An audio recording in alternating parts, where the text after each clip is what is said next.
December 1వ తేదీ greater Hyderabad municipal corporation ఎన్నికలు జరుగుతున్నాయి.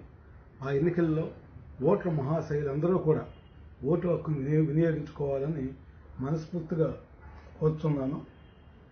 అయితే ఇవాళ ప్రజాస్వామ్యం బలపడాలంటే ఓటు అనేది అత్యంత అవసరమైనటువంటి పరిస్థితి ఉంది. లేకపోతే వాళ్ళ దేశద్రోహులు ఈ దేశాన్ని విచ్ఛిన్నం చేయడానికి అనేక పార్టీలు వాళ్ళ ప్రయత్నం చేస్తూ మనం చూస్తున్నాం.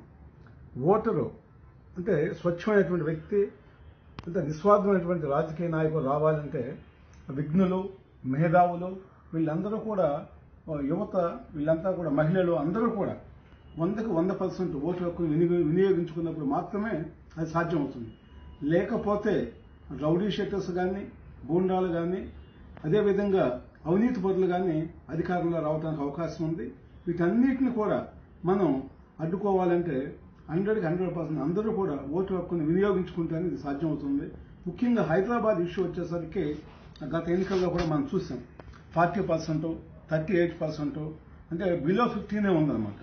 అంటే ఓటుకి లీస్ట్ ప్రయారిటీ కూడా ఇవ్వడం జరుగుతుంది. అయితే ఇదే ఆదిలాబాద్లో బ్యాక్వర్డ్ డిస్ట్రిక్ట్గా ఉన్న చోట 98% ఓటింగ్ జరిగింది లాస్ట్ ఎలక్షన్లో. హైదరాబాద్లో వచ్చేసరికి బిలో 40 జరిగింది.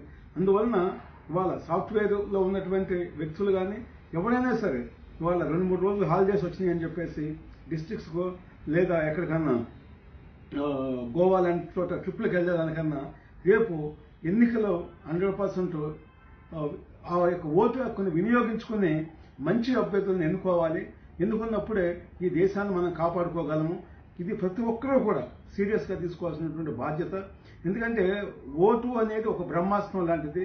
మనకిచ్చినటువంటి ఒక ఆయుధం. అంబేద్కర్ గారు ఏదైతే మనకు ఒక ఆయుధాన్ని ఇచ్చారో ఆయుధాన్ని మనం 100% మనం ఉపయోగించుకోవాలి. ఉపయోగించుకున్నప్పుడే ప్రజాస్వామ్యం 3 పూలు 6 కాయలుగా ఉంటుంది.